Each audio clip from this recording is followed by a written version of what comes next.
Un parcours retracé par Laurent Baumel. Nous reviendrons tout à l'heure à la décision de Jacques Blanc. Dans le Gard, un combat particulier maintenant pour sauver une école à une classe. L'école Pont de Charette à Uzès, une classe qui regroupe des élèves de CP au CM2, un poste supprimé comme l'envisage la prochaine carte scolaire. Et c'est l'école qui fermerait. Pascaline Ariza et Valérie Banabera. Ici, le temps de la récré est pris dans un jardin non goudronné. La bâtisse a une allure de grande dame du 19e siècle. À l'intérieur, les visages ont les traits tirés après une nuit sans sommeil. La menace de fermeture qui pèse sur cette école à classe unique est un crève-cœur pour les parents. Ce qu'on défend aujourd'hui, c'est surtout cet esprit de coopération unique, cet état de non-violence, d'autonomie des enfants,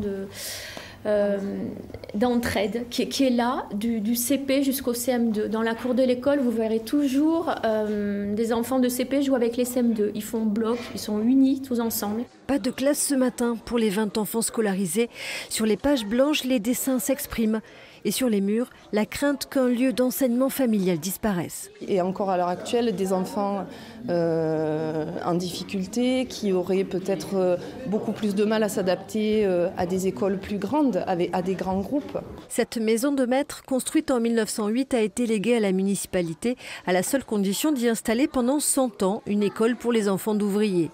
Un siècle plus tard, cette menace de fermeture noircit le tableau. Malheureusement, et j'ai envie de dire que ce terrain appartient dorénavant à la mairie et que, évidemment, j'ai peur vraiment qu'on passe d'un plan humain à un plan un peu comptable, à savoir que ce terrain représente une certaine valeur et qu'on oublie. Elle est unique, c'est une classe unique, c'est une école unique et on est en train de l'oublier. Voilà. Le maire d'Uzès n'a pas souhaité s'exprimer, manifestement peu intéressé par cet appel au secours des parents.